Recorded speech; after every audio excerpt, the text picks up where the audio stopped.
Imagine a millionaire, powerful, feared, respected, sitting in his golden wheelchair laughing at the world because no doctor on earth can heal him.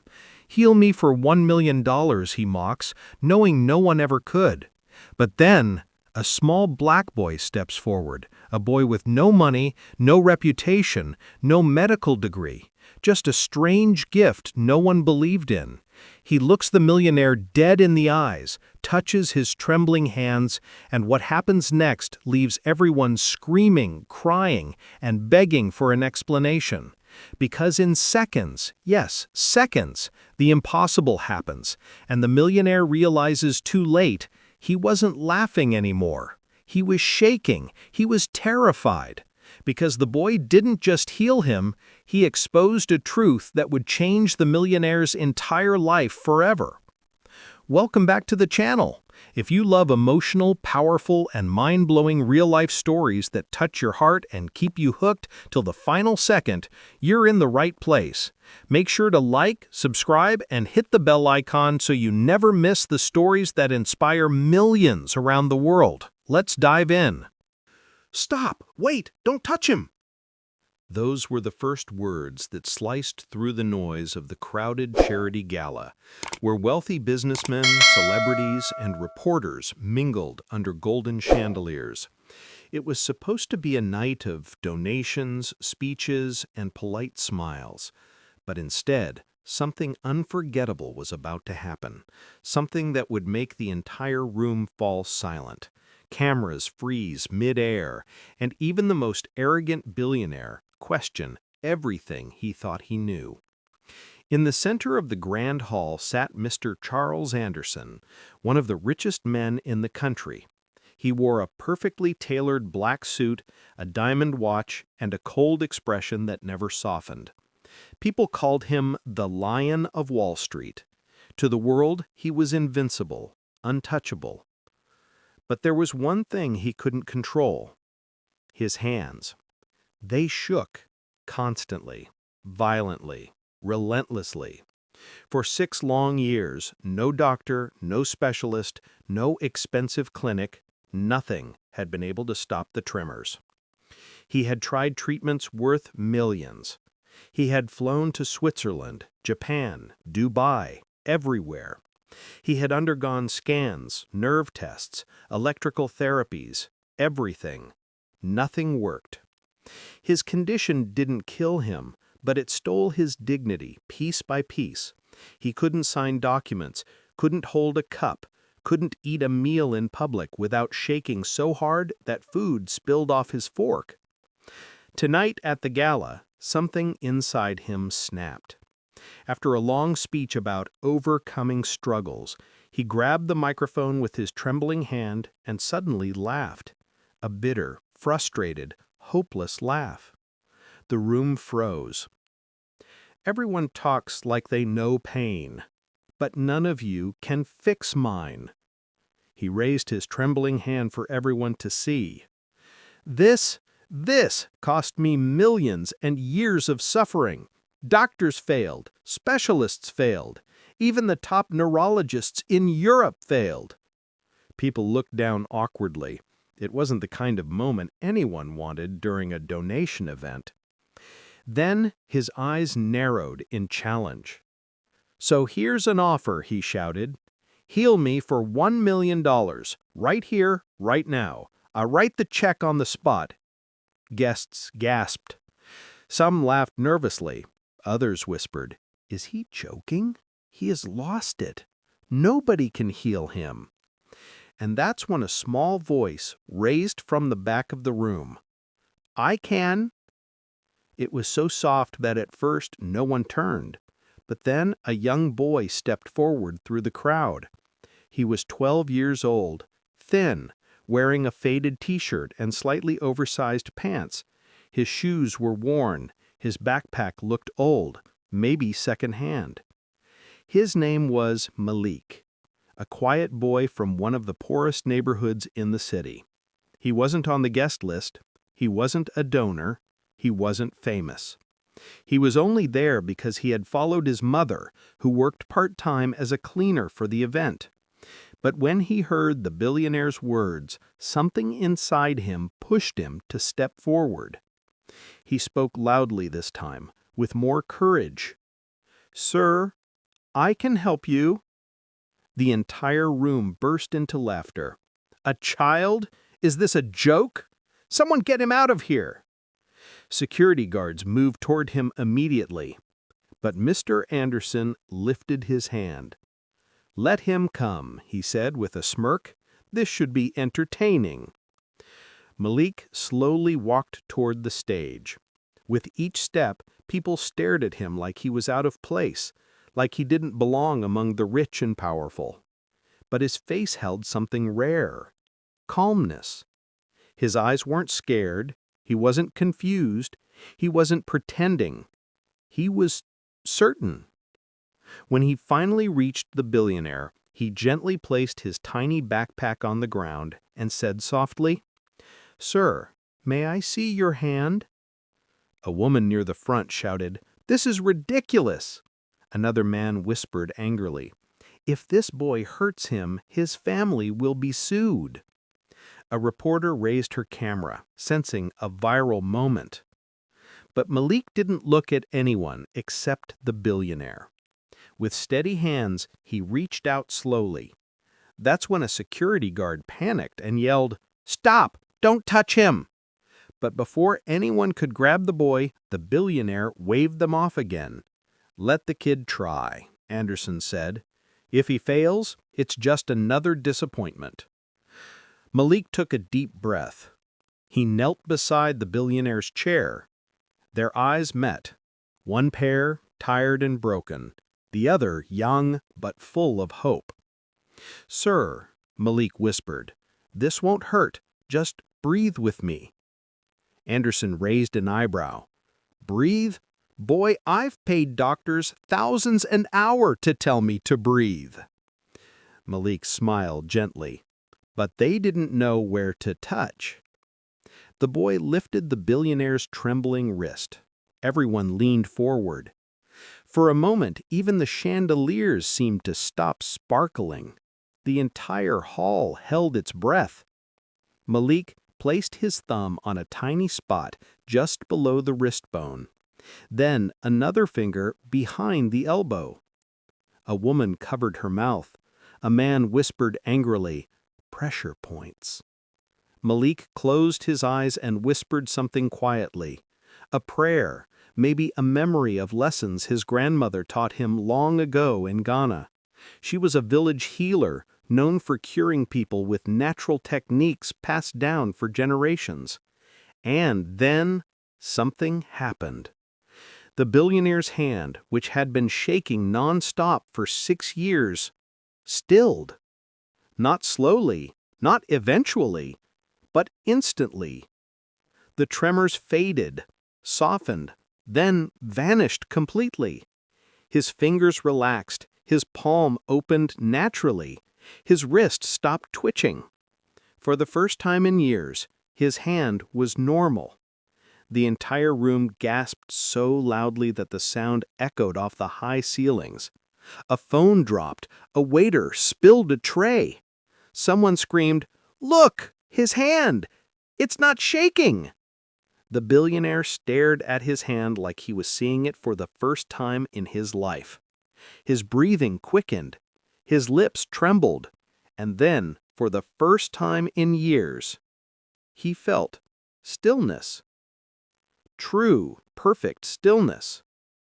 He looked at Malik with disbelief. What did you do?" Malik smiled softly. "I just helped your nerves remember what calm feels like, sir."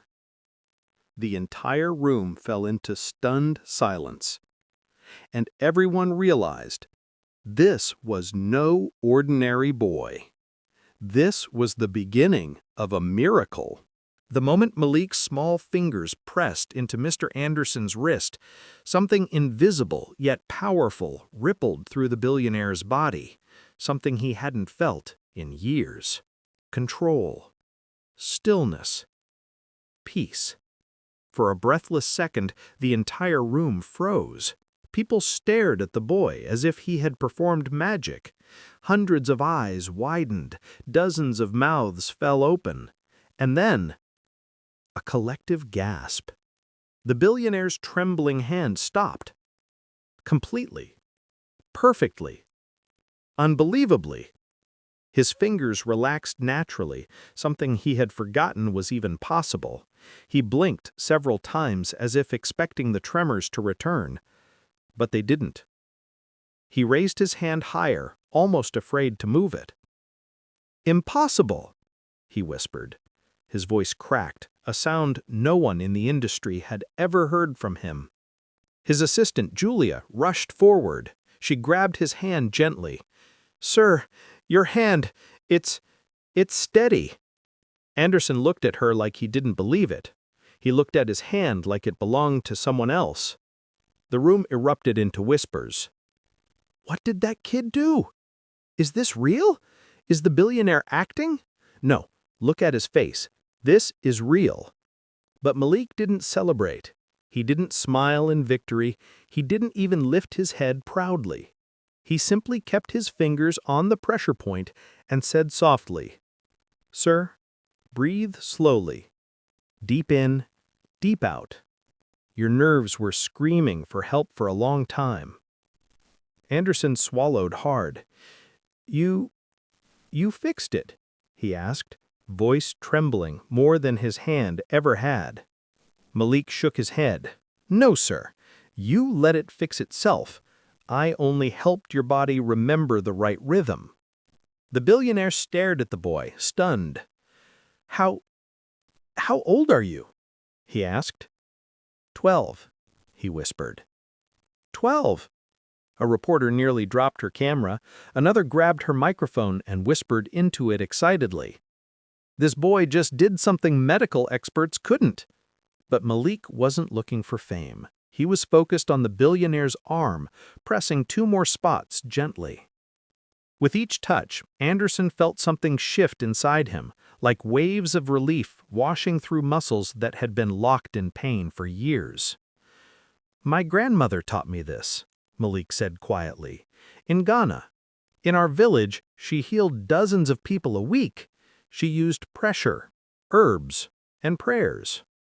I used to watch her help farmers who hurt their backs carrying heavy bags. She said the body is like a confused child. Sometimes it forgets the right signals." She pressed another point near Anderson's elbow. "And sometimes it just needs a reminder." Anderson exhaled sharply, a deep, emotional sigh. Relief. A release of years of tension. For a moment, Anderson felt human again. Not a billionaire, not a powerful figure, not a legend. Just a man who had been suffering in silence. His eyes glistened. What are you doing exactly? How does this even work?" he whispered. Malik smiled gently. "It's called nerve reset pressure technique. My grandmother never had a name for it, but she said every nerve has a switch. When you turn off the wrong one, everything shakes. When you turn the right one back on, everything calms." The boy demonstrated by gently pushing his thumb under the wrist bone. "This spot here talks to the brain. Yours was sending panic signals non-stop." Your assistant shook her head in disbelief. "So, you're saying this child just fixed a neurological condition?" Malik looked up innocently. "No, ma'am, I didn't fix the condition. I fixed the message. Your brain wasn't listening to your hand." People stood on chairs to get a better view. Phones filmed from every angle. Security guards didn't know what to do, protect the boy or protect the billionaire from the crowd. Anderson slowly flexed his fingers. Up, down, open, close. No tremors, no spasms, no twitching. For the first time in 6 years, his hand obeyed him. Emotion hit him like a storm. His face softened, his jaw trembled, his breath quivered. He didn't care about the cameras. He didn't care about the crowd. He didn't care about his reputation. He grabbed Malik's hands with both of his, steady hands, and whispered, You changed my life. Malik looked confused. I just helped you. You were the one who was strong enough to heal.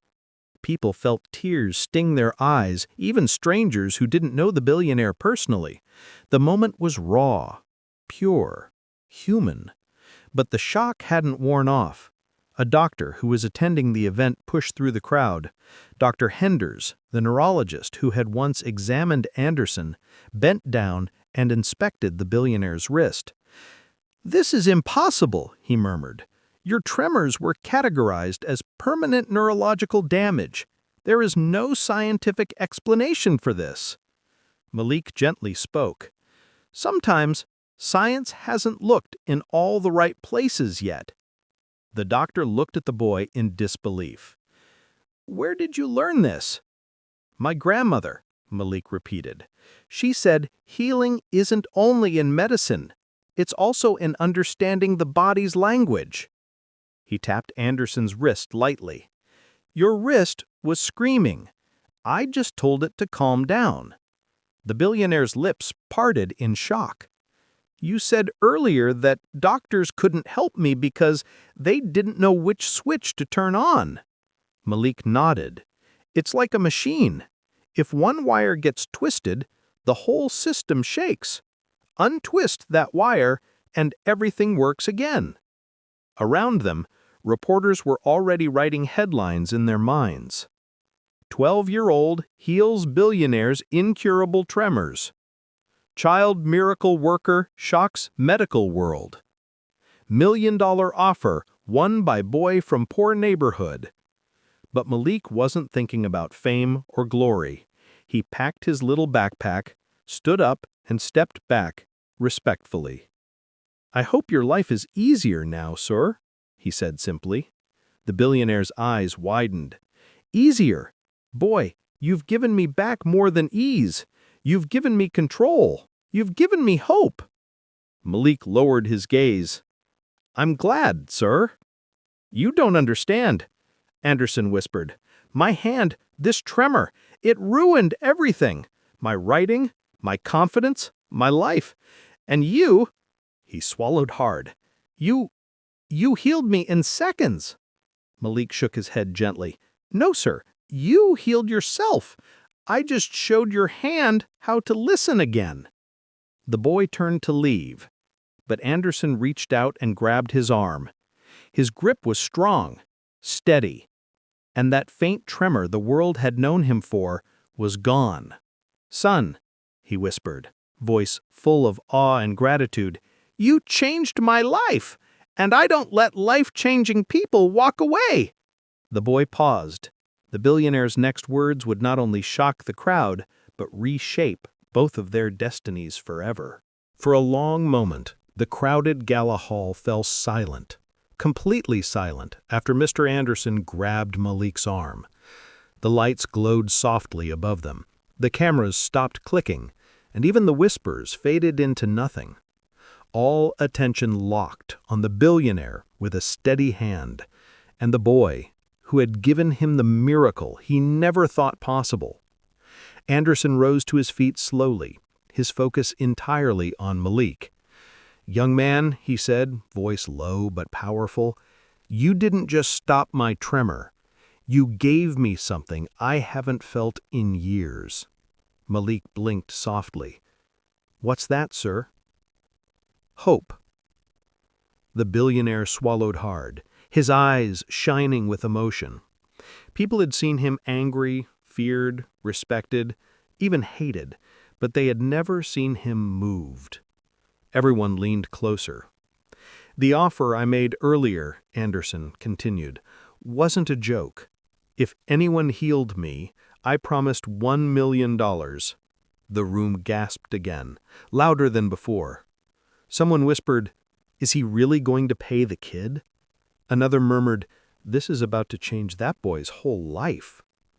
But Malik stepped back slightly, shaking his head. "Sir, I didn't help you for money," he said quietly. "My grandmother always told me, Healing is a gift. You don't charge for it." A stunned silence followed.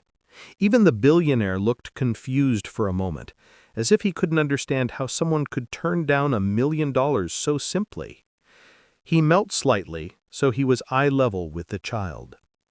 "Son," he said gently, "this isn't a payment. This is gratitude. You gave me my life back." Malik frolowed nervously. "I don't want money, sir. My mother works very hard to take care of me. She says money comes and goes, but kindness lasts." This time, the room didn't gasp. It melted. Some guests cried openly. Others wiped their eyes in silence. A few shook their heads in disbelief at this small boy with a heart bigger than the entire ballroom. The billionaire exhaled slowly. "You're a special child, Malik," he said softly. "And I won't force anything on you, but I will make sure your kindness doesn't end with a thank you." He placed a hand on the boy's shoulder, a firm, emotional gesture. "You may say you don't want money, but you deserve a future, and I intend to give you that." Malik didn't know what he meant yet, but he would soon.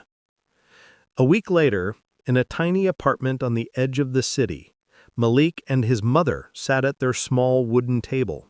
The electricity flickered, the paint was peeling, the fridge made weird noises. But despite their struggles, the home was filled with warmth. His mother, Alicia, worked 2 cleaning jobs, one at the local school and one at the same event center where the gala had taken place. She knew life was tough, but she also knew her son had something special, something she feared the world wouldn't understand. When the doorbell rang that morning, she wasn't expecting anyone. She opened it and froze. Standing there wasn't a neighbor. It wasn't a delivery man. It was Mr. Charles Anderson himself, dressed in a simple shirt and trousers, not the powerful billionaire suit he usually wore. Behind him stood 2 of his assistants, holding a shiny black folder and a small briefcase. Alicia covered her mouth in shock. "Sir, what are you doing here?" she whispered. Anderson smiled politely. "I came to see Malik and to speak with you." Malik peeked from behind his mother, surprised but calm, just as he had been at the gala. "Hello, sir," he said softly. The billionaire knelt again, just like he had that night. "Malik, I came to keep my promise." He opened the folder slowly and handed it to Alicia. Inside were documents that made her knees weaken. It included a full scholarship for Malik, from middle school all the way to university, with supplies, uniforms, books, meals, everything covered.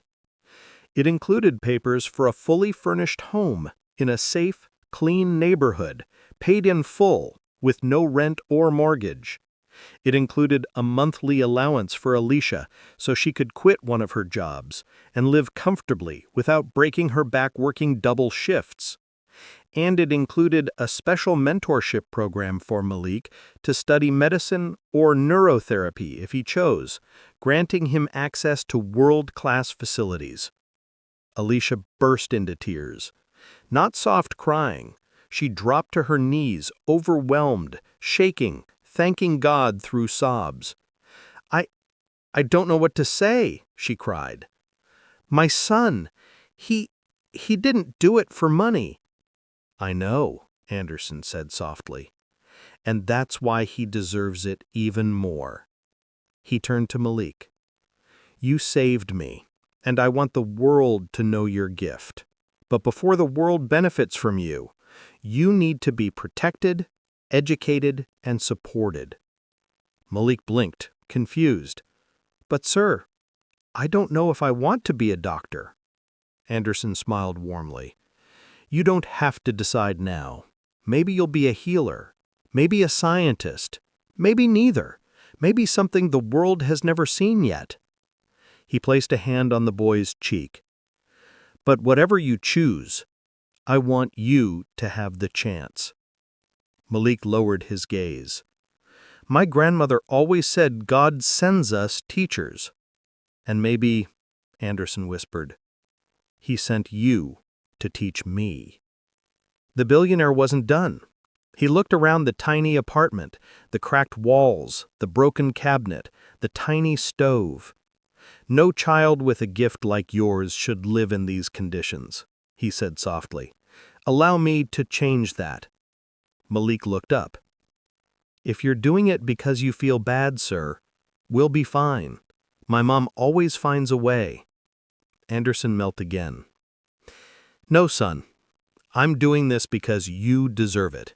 And because when you healed me, you healed more than my body." Malik frowned slightly. "What do you mean?" The billionaire's eyes softened.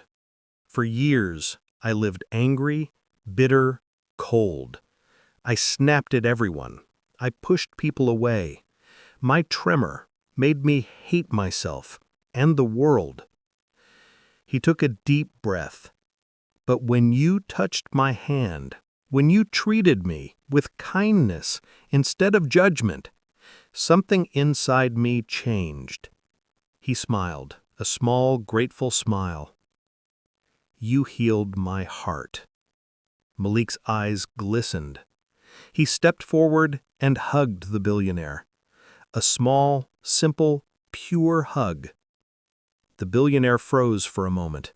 No one hugged him like that. Not employees, not business partners.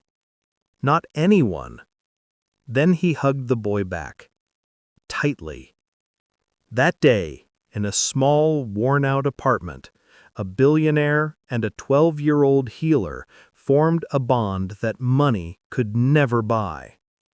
Years later, Malik grew into a brilliant young man who studied medicine, neurotherapy, and alternative healing. His unique combination of traditional wisdom and scientific knowledge transformed countless lives. The world came to know him as the boy whose hands changed the world. And Anderson remained his biggest supporter, mentor, and friend. But whenever reporters asked the billionaire how he was cured, he never mentioned science or luck. He always said the same words. "A boy healed me. A boy with nothing but a heart full of everything."